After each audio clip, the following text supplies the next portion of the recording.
Ang ganda ng ganyang design. Simple lang talaga siya. Tapos, so guys, for today's video, wala nang intro-intro. Magkukulay kami ng itlog dahil dito sa Romania is ito yung kanilang tradition guys.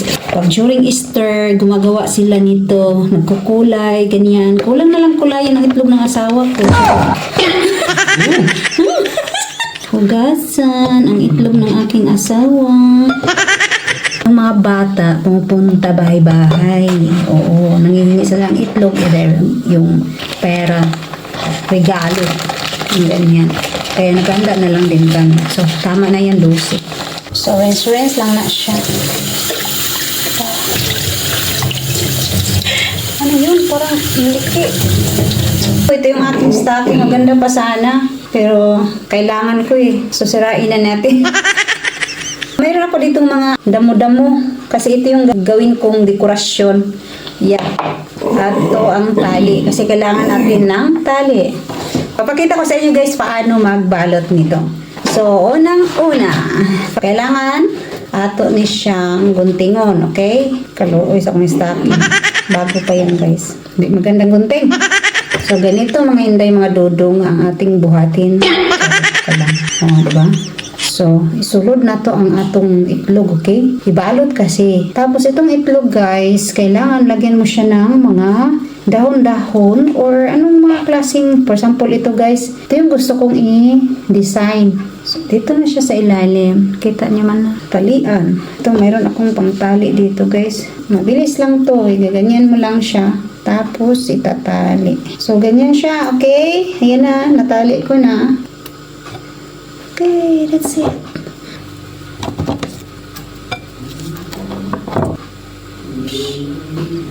So, ang aking gagamitin, pangkulay ng ating itlog, syempre natural, bio, organic. So, balat ng sibuyas or onion. So, may dalawa ako ditong pot. So, ilagay ko dito yung yellow. Kahugas na yan. So, ilagay ko lang siya dito. Yan. Tapos, yung isa dito yung red. Pwede rin siyang i-mix. Nasa sa inyo yan, guys. Yan. So, syempre, iboboil natin. So, magkukulay yan siya, guys. Ito yellow. Ayan, nagkulay na nga siya. Tapos, ito yung red. Oh, ang bilis. Tapos, pwede natin ilagay ang ating itlog, guys, while boiling. So, guys, lagyan ng vinegar. Kasi nakaka-help to ng kulay. So, konti lang siya, guys. So, ilalagay na natin, guys.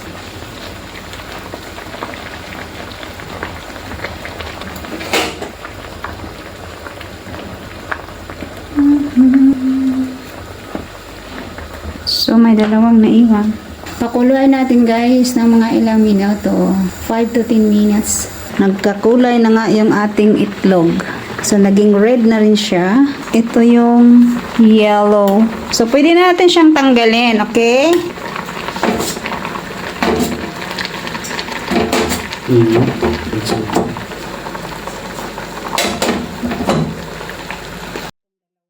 Ito na lang dalawa guys, ano natin, okay? Sinalo ko na yung red at saka yellow. I'm so excited to open this one. Ito yung yellow.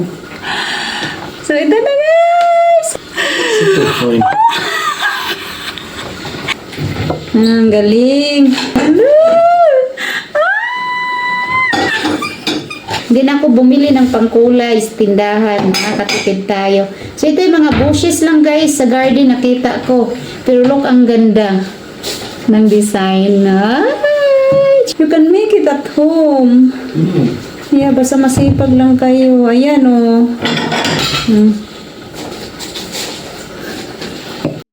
So, ito naman yung dandelion. Uy, ang ganda. Sinama ko yung kanyang bulaklak na hindi pa siya bukad. Hindi pa siya nag-open. At saka yung dahon niya. Hala! Ah, diba? Sana all. Tingnan niya. Ganda din siya, guys. Look. See? Spring salad, guys.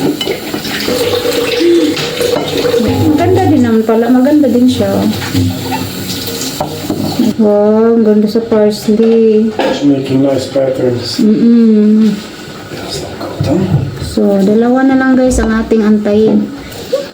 Basta natutuwa lang ako. So, ang gagawin naman natin guys is lagyan natin ng oil para pikintab.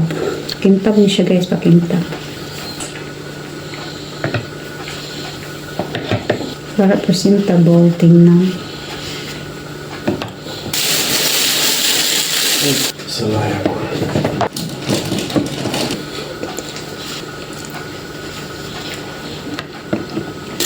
So, ito na yung ating lalagyan. Ay, bumili talaga ako doon sa city para may malagyan tayo. Mayroon tong panglagay eh. So guys, here is it, pancit. Ang ganda ng ganyang design. Simple lang talaga siya. Tapos, kumbaga wala siyang gastos. Itlog lang talaga. Pero kung may itlog kayo sa bahay, libre na lahat. Balat ng sibuyas, yun lang ang gamitin nyo. Simple.